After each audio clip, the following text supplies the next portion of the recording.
तो सत्ता का महासंग्राम यानी कि चुनावी बिसात अब बिछनी शुरू हो गई सत्ता के महासंग्राम में, क्योंकि चुनाव की तारीखों का ऐलान हो गया। चुनाव आयोग ने आज तारीखों का ऐलान कर दिया है। 7 चरणों में देश भर में चुनाव होंगे। पिछले चुनाव की बात की जाए तो पिछले चुनाव में जो कुछ खामियां थी उसको देखते हुए, सबक लेते हुए एक नई बिसात यहाँ पर बिछे की। इसके साथ ही आपको बता दें, उत्तर प्रदेश से ऐसा कहा जाता है, उत्तर प्रदेश से दिल्ली का रास्ता जाता है, तो उत्तर प्रदेश से कांग्रेस की लिस्ट भी जारी हो गई और गुजरात की भी कांग्रेस की लिस्ट जारी हो गई। इस बीच देखना यह होगा कि क्या कुछ होता है, क्योंकि चुनावी बिसात है। यहाँ पर बयानबाजी भी बहुत होगी, आरोप प्रत्यारोप का दौर भी बहुत चलेगा। आगे देखने को मिलेगा क्या कुछ आगे होता है। बस एक बात तय है कि सत्ता के महासंग्राम को लेकर इतनी घमासान होना बाकी है जो देश भर में देखी जाएगी। और साथ ही साथ आपको बता दें कि यहाँ पर एक तरफ महागठबंधन की बात की जा रही है, दूसरी ओर मोदी की तरफ पूरा विपक्ष एक तरह से खड़ा हो गया। लेकिन ये महागठबंधन अब यहाँ पर देखने उत्तर प्रदेश में देखने को नहीं मिल रहा है। चलिए, फोन लाइन पे हमारे साथ एग्जीक्यूटिव एडिटर मनोज वर्मा जी जुड़ चुके हैं।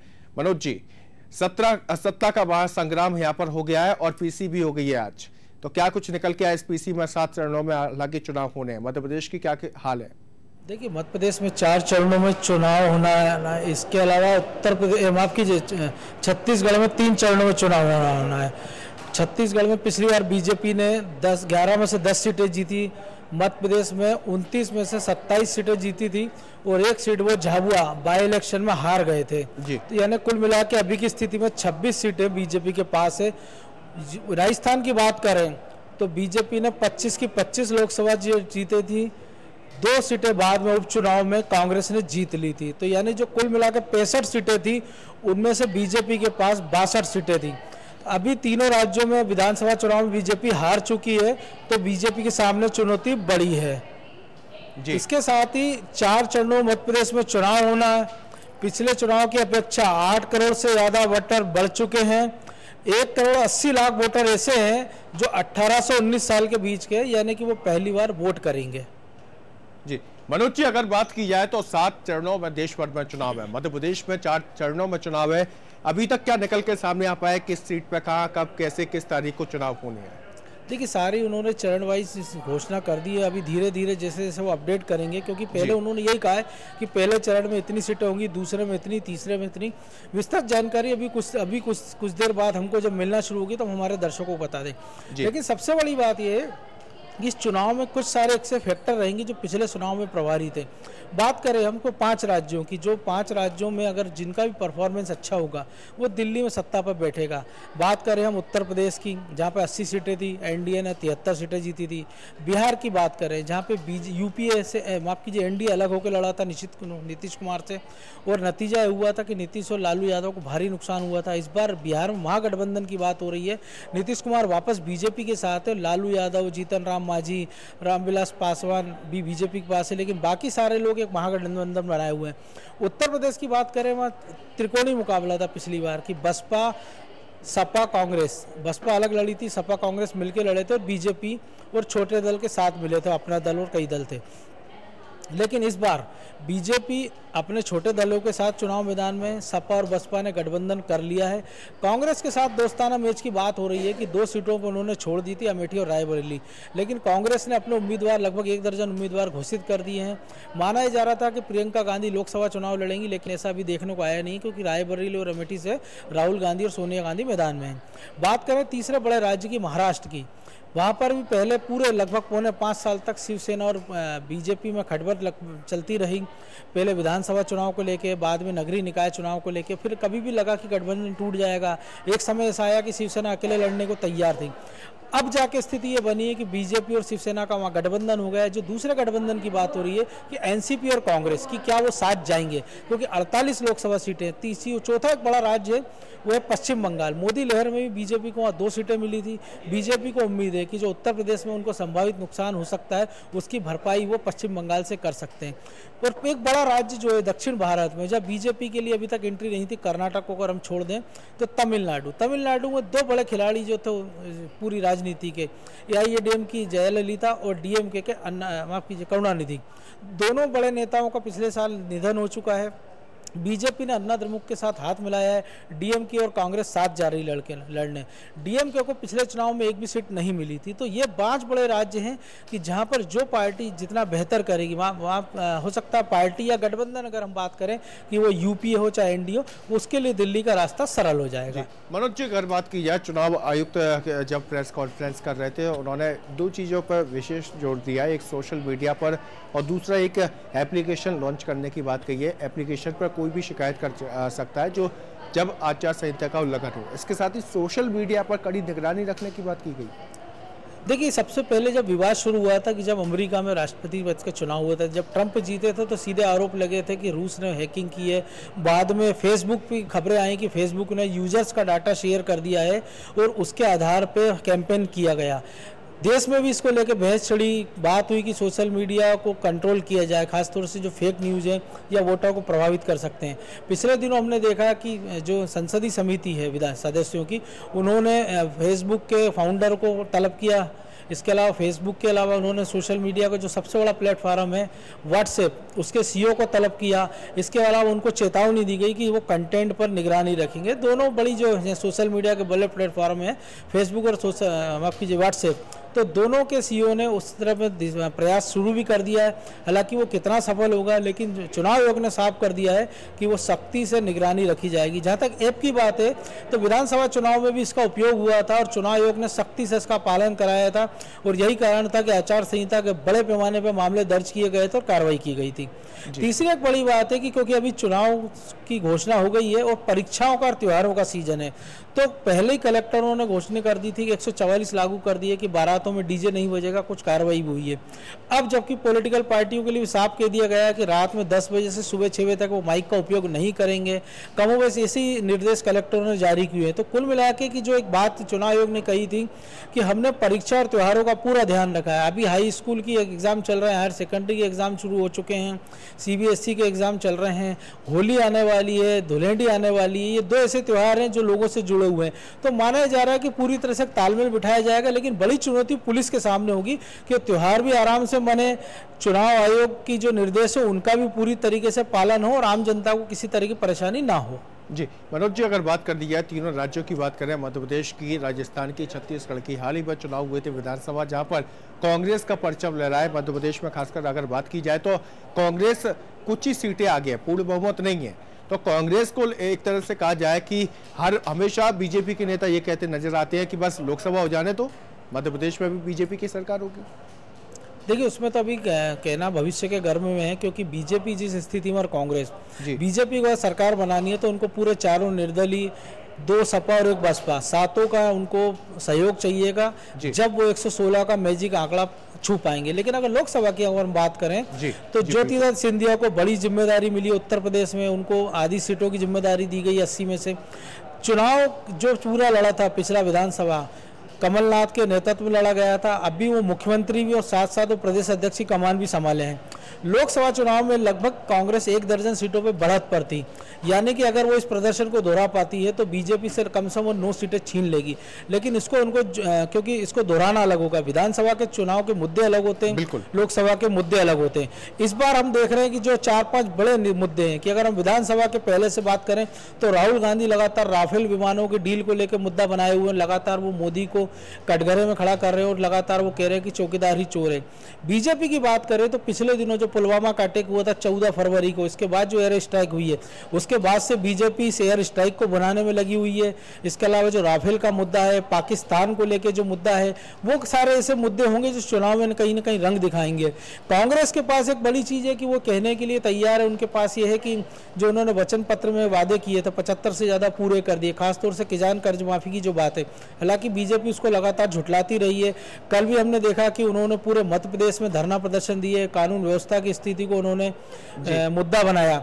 राजस्थान की हम बात करें तो वोट शेयर केवल 1.5% कांग्रेस का ज़्यादा था और बीजेपी वह सरकार नहीं बना पाई है। कांग्रेस भी बहुमत का आंकड़ा जो है 200 जो वहाँ पे फिगर है उनमें से 101 सीटें चाहिए थी, लेकिन कांग्रेस के पास भी वहाँ 100 सीटें, लगभग 2 दर्जन निर्दलीय प्रत्याशी। छत्तीसगढ़ की अगर हम बात करें तो बीजेपी का एक तरह से वहाँ सुपड़ा साफ हो गया। यही कारण है कि अभी कल ही उन्होंने जो सांसद है विक्रम उसेंडी उनको प्रदेश अध्यक्ष बनाया है, जो धर्मलाल कोसी को उनको हटाने के बाद।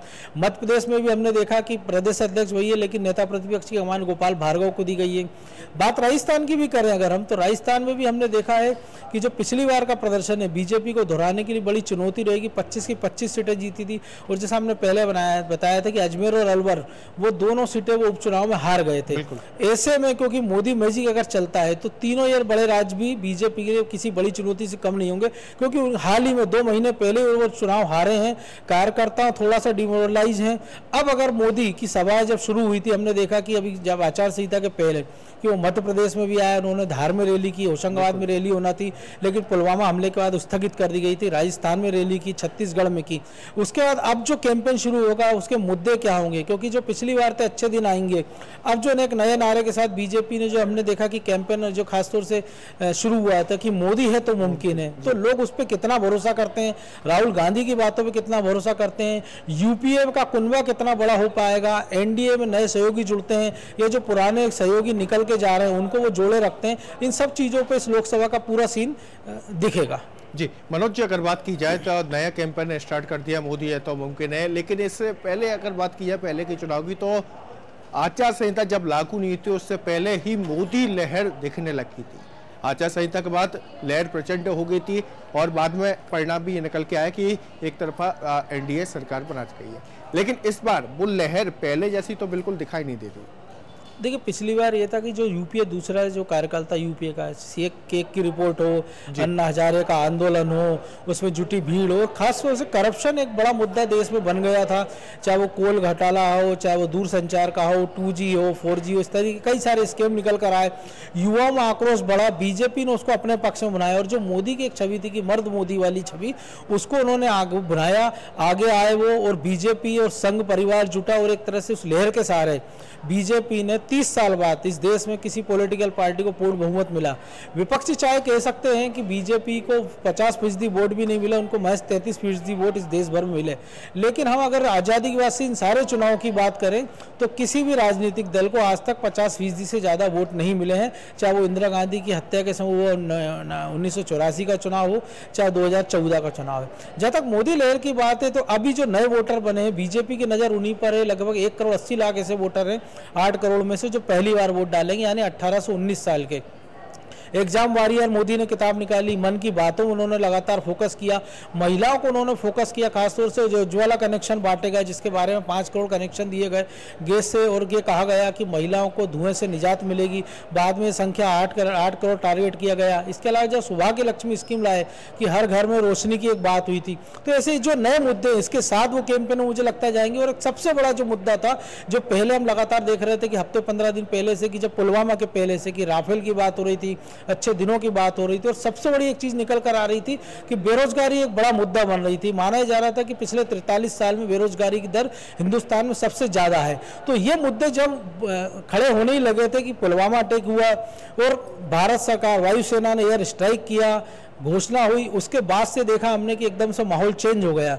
जो विपक्षी उस एयर स्ट्राइक के बाद और पुलवामा हमले के बाद मोदी सरकार के साथ खड़े थे, जिन्होंने साफ तौर पर कहा था कि संकट की घड़ी में इस देश में सारे विपक्षी एक साथ हैं, और एक सप्ताह बीतते बीतते जब उन्होंने देखा कि बीजेपी इसका पॉलिटिकल फायदा ले रही है, खासतौर से हमने देखा कि जो विंग कमांडर अभिनंदन के मामले में कि जिस प्रकार से पूरा देश इकट्ठा हुआ, धमकी दी गई कि अगर विंग कमांडर 24 घंटे में नहीं दिया तो हम युद्ध की घोषणा हो सकती है। तो एक तरह से राष्ट्रवाद का एक ज्वार जिस देश में चढ़ा, तो उसके बाद से जो बीजेपी और खासतौर से जो मोदी का ग्राफ है वो लगातार ऊंचा हुआ, और उसको उन्होंने बुलाने में कोई कसर नहीं छोड़ी। हम लगातार देख रहे हैं कि वो पाकिस्तान को 2 टूक बातें कर रहे हैं। आज भी उन्होंने एक रैली में कल भी कहा नोएडा में कि पाकिस्तान की इतनी हिम्मत नहीं कि हमसे युद्ध कर सके, हम बर्दाश्त नहीं करेंगे। उसके बाद से जिस दिन पुलवामा की घटना हुई, एयर स्ट्राइक हुआ, उन्होंने चुरू में सभा की, मध्य प्रदेश में सभा की, कल उत्तर प्रदेश में 3 सभा की। तो यानी कुल मिला के चुनाव के पहले लगभग 60 से 70 सभा मोदी ने कर दी और एक माहौल बना दिया, जबकि राहुल गांधी या बाकी विपक्षी दल इसमें पिछड़ गए हैं।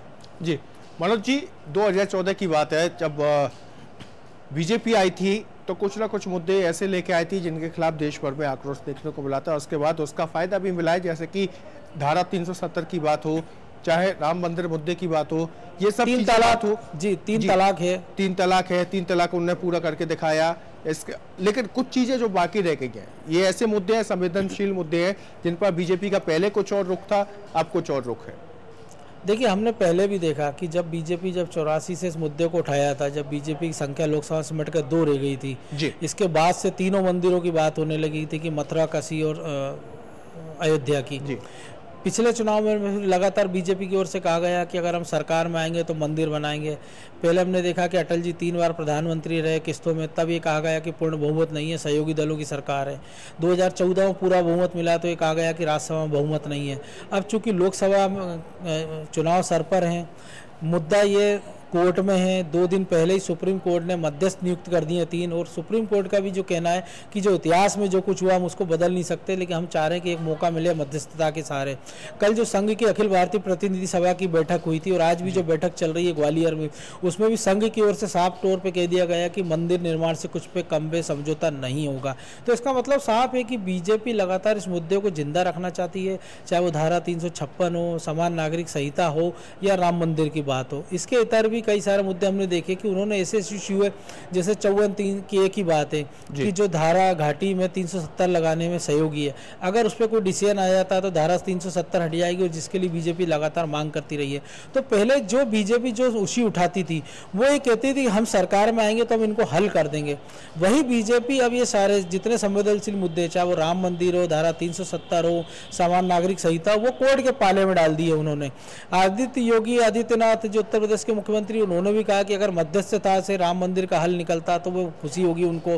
तो ऐसे कई सारे मुद्दे उस पर कोर्ट की मोहर लगवाना चाहती है बीजेपी, ताकि कोई विवाद न रहे। और एक तरह से उनकी नज़र इस वोट बैंक के अलावा जो उनको एक माना जाता कि हिंदुत्व, हार्ड हिंदुत्व की लाइन पे बीजेपी चलती रही है, उस छवि को मोदी ने बदलने का प्रयास किया। हमने देखा कि शुरुआत के 1-2 साल में जो कांग्रेस हमलावर थी कि सूट बूट की सरकार है, मोदी के सूट बूट जो थे वो निशाने पे रहे थे, फिर अचानक से वो राफेल पे आ गए हैं। इसके अलावा जो करप्शन का मुद्दा है, तो पूरे पौने 5 साल में केवल अगर राफेल की बात छोड़ दें, जो भी सुप्रीम कोर्ट क्लीन चिट दे चुका है, CAG की रिपोर्ट में कुछ तथ्य आए हैं, हालांकि अभी सुप्रीम कोर्ट में इसकी सुनवाई चल रही है, सरकार की ओर से कुछ कहा जा रहा है, विपक्ष की ओर से कुछ जाया जा रहा है, तो इसलिए हमारा इस पर कहना ज़्यादा ठीक नहीं होगा। लेकिन इसके अलावा कोई ऐसा मुद्दा अभी तक विपक्ष के पास नहीं रहा जिससे वो केंद्र सरकार को घेर सके। हाँ, एक बात जरूर है कि जो शुरुआत में उन्होंने कहा था कि अच्छे दिन आएंगे, तो जो नौकरियों की एक बात हो सकती है, जो एक बात कही थी कि 15 लाख रुपए खाते में आएंगे, जिसके बारे में बाद में कई सारे केंद्रीय मंत्री और खुद बीजेपी के राष्ट्रीय अध्यक्ष अमित शाह ने कह दिया था कि ये तो जुमला था।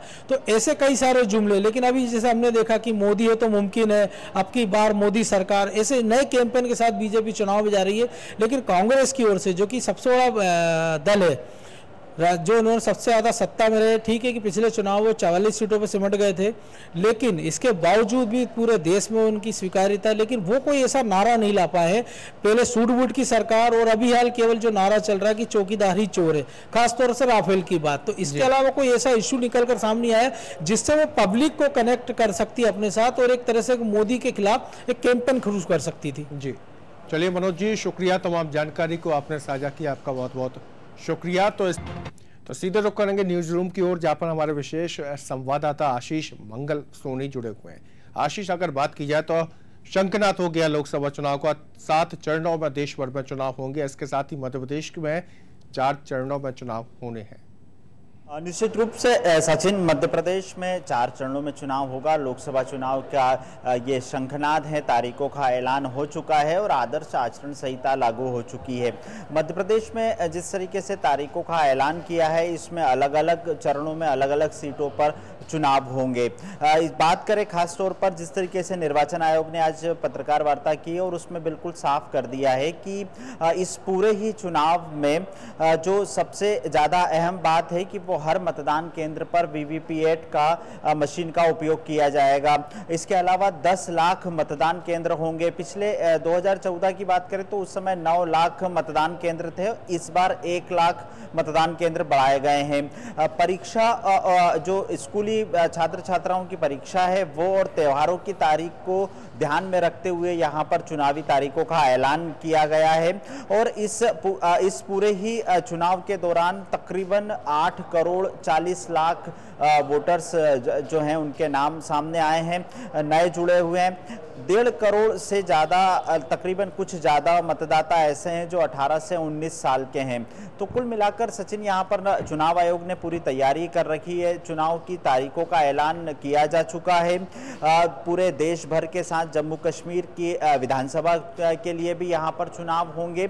अब सियासी दलों का राजनीतिक गलियारों में जो चर्चा है, जो मीटिंग है, बैठकें हैं, इन सबका दौर बढ़ जाएगा। हालांकि मुख्यमंत्री कमलनाथ ने यह बिल्कुल साफ कर दिया था कि आने वाले 2 से 3 दिन में कांग्रेस अपने पहली सूची जारी कर देगी। जी आशीष जी, अगर बात की तो 4 चरणों में चुनाव होंगे। इसके साथ ही मध्य प्रदेश में पिछले विधानसभा चुनावों की बात की जाए तो पहले जब लोकसभा चुनाव तो यहाँ बीजेपी की सरकार थी, लेकिन अब यहाँ कांग्रेस की सरकार है। इसके साथ ही यहाँ मध्य प्रदेश में बीजेपी के पास खूने बहुत कुछ है, पाने ज़्यादा कुछ नहीं है, लेकिन कांग्रेस की बात अगर करें तो कांग्रेस के पास पाने ही पाने हैं यहाँ मध्य प्रदेश में। तो निश्चित रूप से सचिन, साल 2014 के लोकसभा चुनाव में बीजेपी ने 27 सीटें जीती थी और 2 सीटें कांग्रेस के पास थी। झाबुआ रतलाम संसदीय क्षेत्र में बाद में हुए उपचुनाव में कांग्रेस ने फतेह हासिल कर ली और वो सीट कांग्रेस के कब्जे में चले गई। अब ये बात बिल्कुल सही है कि यहाँ पर कांग्रेस के पास पाने के लिए बहुत कुछ है, लेकिन बीजेपी के पास खोने के लिए बहुत कुछ है। तो 26 सीटों में से बीजेपी कितनी सीटों पर जीत हासिल कर पाएगी, ये देखना काफी दिलचस्प होगा। और ऐसे में जब विधानसभा चुनाव में गुटबाजी के साथ साथ अंतरकलह काफी देखने को मिली बीजेपी में। हालांकि बीजेपी ने इसके लिए अपने 4 बड़े नेताओं को समन्वय की जिम्मेदारी सौंप दी है, ताकि वो सांसद और विधायकों के बीच में जो मनमुटाव है उसको दूर कर सके। लेकिन खास तौर पर बीजेपी के जो आला नेता हैं, केंद्रीय नेतृत्व सीधे तौर पर नजर रखे हुए है कि मध्य प्रदेश में इस बार 26 से ज्यादा सीटों से पर कैसे जीत हासिल करे।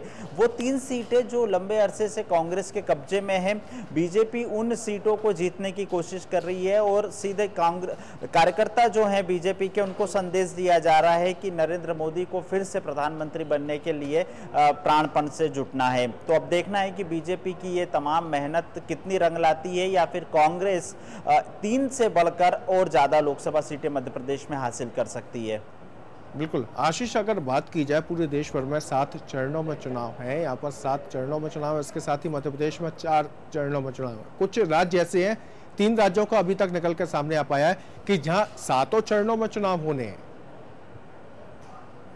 निश्चित रूप से ये चुनाव आयोग ने अपनी तैयारी की है और अलग अलग राज्यों से चर्चा करने के बाद निर्वाचन आयोग ने इस तरह की तैयारी की है, ताकि एक तो त्यौहार और दूसरा स्कूली छात्र छात्राओं की जो परीक्षा है, इसमें किसी भी प्रकार का व्यवधान उपस्थित ना हो, ताकि लोकसभा चुनाव को लेकर जिस तरीके से ये कहा जाता है कि निर्वाचन आयोग बेहद सख्त रुख अख्तियार कर रहा है, चाहे पेड न्यूज का मामला हो या फिर उम्मीदवार के अपराधों की जानकारी देने की बात हो, जितने भी प्रत्याशी से जुड़े हुए जो तमाम बातें होती हैं उनको उनका ब्यौरा देना बेहद जरूरी है चुनाव आयोग के पास। और चुनाव आयोग ने बिल्कुल साफ कर दिया है कि इस बार किसी भी तरह से, हालांकि चुनाव आयोग अपनी तरफ से निष्पक्ष कार्रवाई करने के लिए जाना जाता है, लेकिन पिछले मध्य प्रदेश में विधानसभा चुनाव के दौरान जिस तरह से बार बार आरोप लगते हुए आ रहे थे प्रत्याशियों पर या प्रत्याशी की पार्टी पर कि पूरी तरह से जानकारी उपलब्ध कराने को लेकर जो बड़े नेता हैं वो भी पीछे रहे हैं, तो चुनाव आयोग ने बिल्कुल साफ कर दिया है कि किसी भी तरह की जो जानकारी का अभाव है उसके खिलाफ प्रत्याशी के साथ साथ पेड न्यूज का मामला है तो उसको लेकर भी सख्त रुख अख्तियार करेंगे।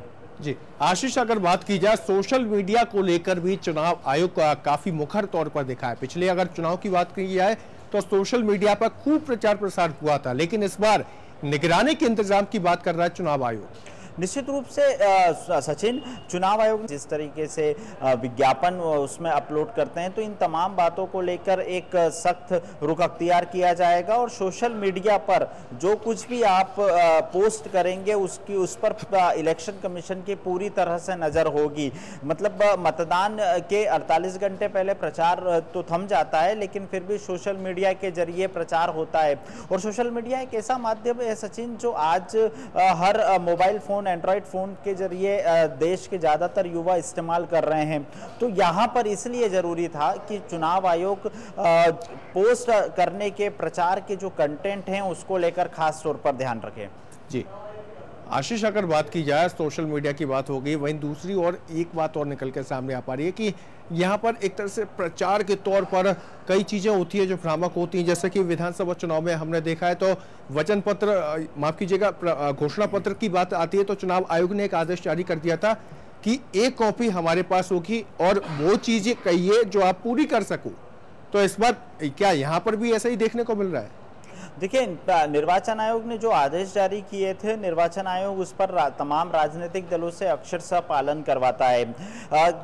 चुनाव आयोग ये देखता है कि कौन राजनीतिक दल किस तरह से जनता को लुभाने की कोशिश कर रहा है, लेकिन वो वादे जो पूरे नहीं किए जा सकते हैं तो फिर उनको लेकर चुनाव आयोग बिल्कुल सख्त रुख अख्तियार करता है। और यही वजह है कि आपने जनता से क्या वादे किए हैं और किस तरह से आप काम करेंगे, इन तमाम बातों को लेकर जो उनका घोषणा पत्र है वो निर्वाचन आयोग के कार्यालय में सबमिट करना जरूरी हो जाता है। जी आशीष, अगर बात की जाए सबसे बड़ी बात तो यह आती है कि बिल्कुल सत्ता का महासंग्राम है और ये एक ऐसा चुनाव है जहां पर दोनों ही पार्टियां बड़ी जोर आजमाइश करेंगी कि हम जीते हम जीते हम जीते।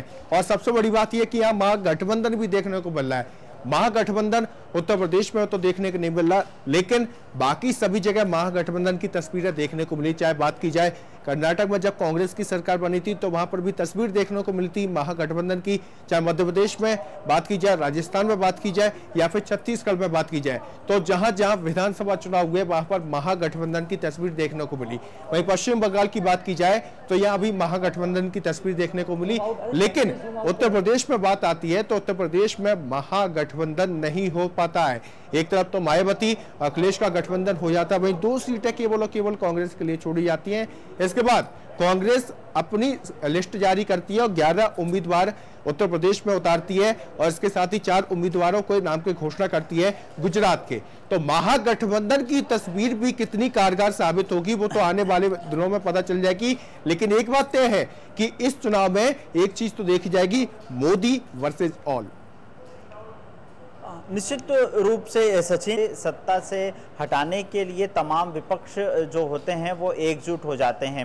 और मध्य प्रदेश में भी, मध्य प्रदेश के साथ पूरी देश की बात करें, मध्य प्रदेश में जिस तरीके से बसपा और सपा ने गठबंधन किया है, कांग्रेस ने बसपा के साथ पिछले चुनावों में साथ जाने की बात कही थी, लेकिन कई सीटों पर इस तरह की समीकरण भी बनते हुए नजर आए थे। हमारे साथ हमारे संवाददाता वैभव गुप्ता भी जुड़ चुके हैं। वैभव, आज लोकसभा की तारीखों का ऐलान कर दिया है। देश भर में महागठबंधन को लेकर चर्चा हो रही है। यूपी में बात की जा रही है, सपा बसपा का गठबंधन हो रहा है। क्या लगता है आपको, महागठबंधन जो है वो विपक्ष सत्ता के सामने कामयाब हो पाएगा? नरेंद्र मोदी को रोकने के लिए महागठबंधन बनाया जा रहा है। हम यूपी की बात करें तो यूपी में 7 चरणों में चुनाव होंगे। सबसे बड़ा राज्य है यूपी, लोकसभा की करीब 80 सीटें हैं। अखिलेश यादव और जो धुर विरोधी मानी जाती है मायावती, वो एक मंच पर आए हैं। कांग्रेस के साथ हालांकि कोलैबोरेशन की कोशिश की गई थी लेकिन वो कोशिश नाकामयाब साबित हुई। और ज्योतिरादित्य सिंधिया जिनको प्रभार मिला है पश्चिमी यूपी का, वो साफ कर चुके हैं कि जो कांग्रेस है वह सभी लोकसभा सीटों पर चुनाव लड़ेंगे। तो अब जो चुनाव होगा वो मोदी वर्सेस महागठबंधन होगा। मोदी को रोकने के लिए महागठबंधन बनाया गया। तो कई बार पीएम मोदी भी अपनी सभाओं में कह चुके हैं और बीजेपी के जो नेता हैं, कार्यकर्ता कहते हैं कि चोरों की एक फौज इकट्ठा हो गई है, फौज एक साथ हो गई है नरेंद्र मोदी को रोकने के लिए।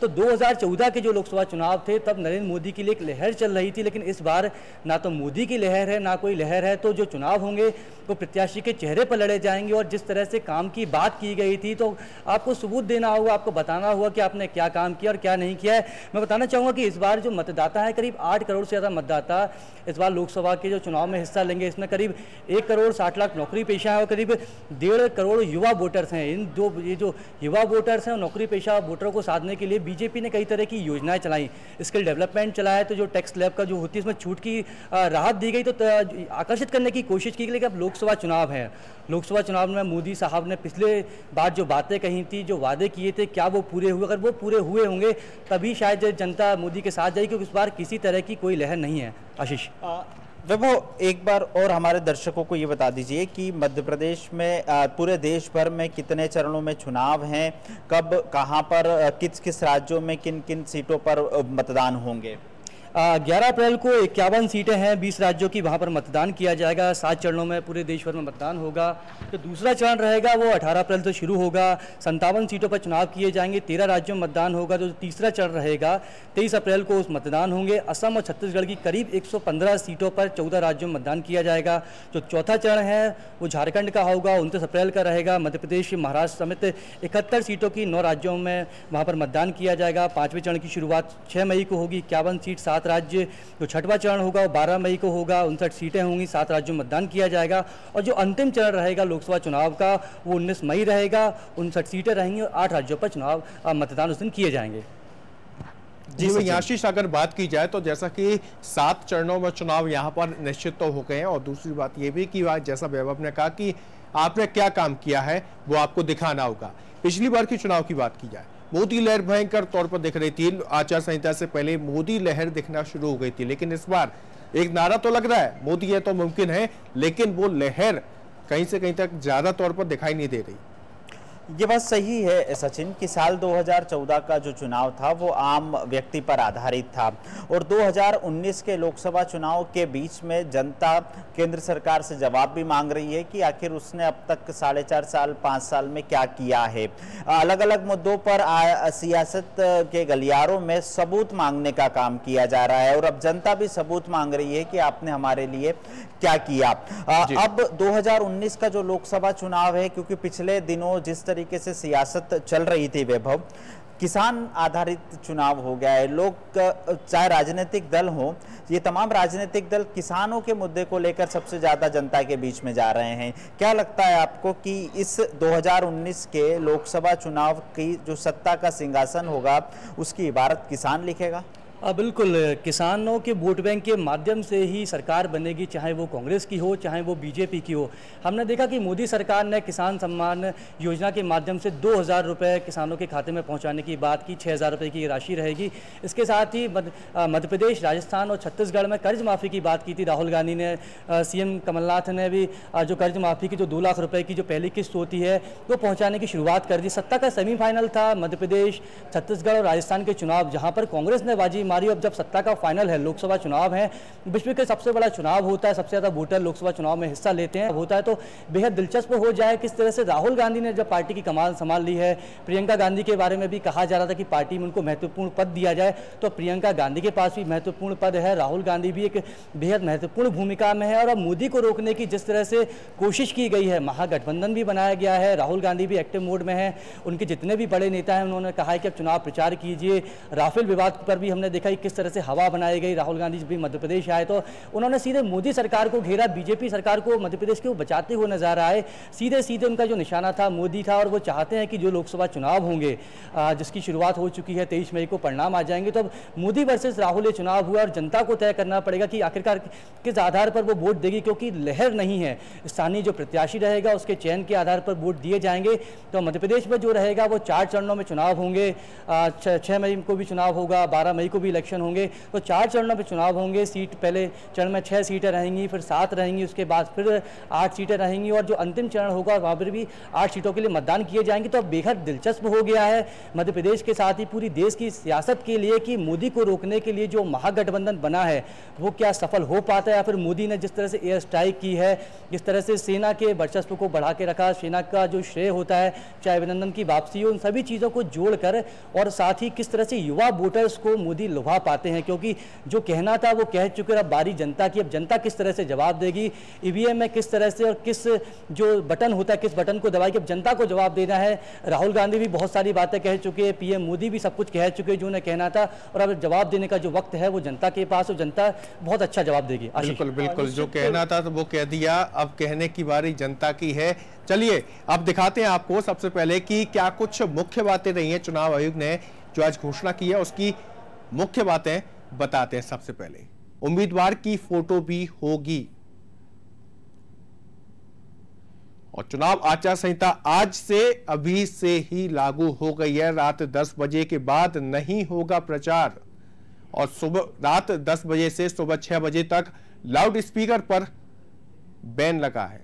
पेड न्यूज पर भी नजर रखी जाएगी, इसके साथ ही सोशल मीडिया पर भी नजर रखी जाएगी। इसके लिए एक गाइडलाइन भी बनेगी। लोकसभा चुनाव की तारीखों का ऐलान बता रहे थे हम आपको, और इसके साथ ही आपको बताया क्या क्या मुख्य बिंदु हैं।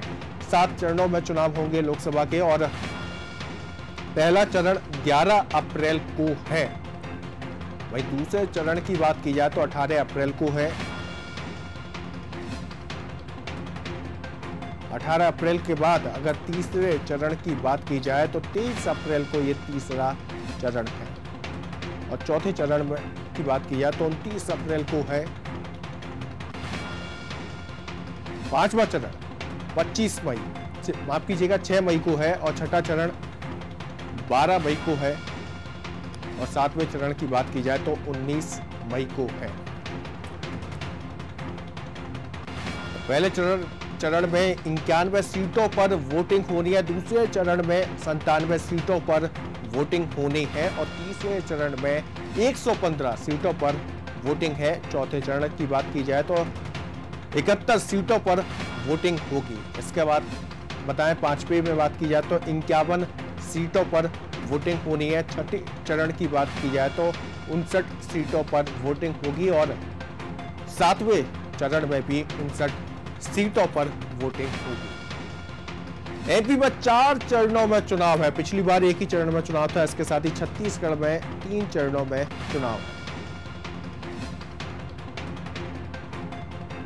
4 चरणों में वोटिंग होगी मध्य प्रदेश में। पहले चरण में 29 अप्रैल को 6 सीटों पर मतदान, दूसरे चरण में 6 मई को 7 सीटों पर मतदान, और तीसरे चरण की बात की जाए तो 8 मई को, माफ कीजिएगा 12 मई को 8 सीटों पर मतदान होगा। चौथे चरण में 19 मई को 8 सीटों पर मतदान होगा। छत्तीसगढ़ में 3 चरणों में चुनाव होंगे, जिसमें कि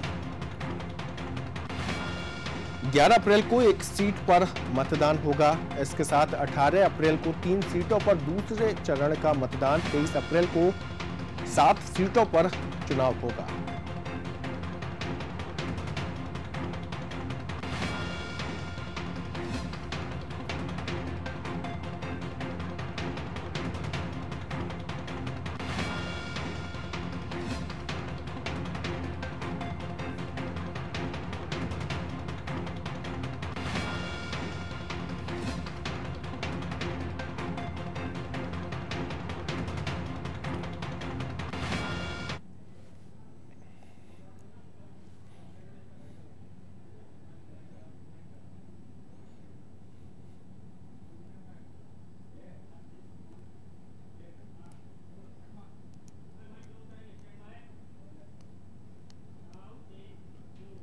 तो सत्ता का महासंग्राम, आज से चुनावी बिसात और ज्यादा बिछना शुरू हो जाएंगी। इसके साथ ही सभी पार्टियां जोर लगाएंगी कि हमारी जीतो, हमारी जीतो, और कहना करना सब कुछ हो गया। अब करने की बारी जनता की है। किसको पर बटन दबाती है, किस पर मोहर लगाती है, किसको विजयी बनाती है, इसका परिणाम अब 23 मई को आएगा कि किसकी बनेगी अब देश में सरकार। फिलहाल खास पेशकश में इतना ही। आप बने रहिए NRD टीवी के साथ। नमस्कार।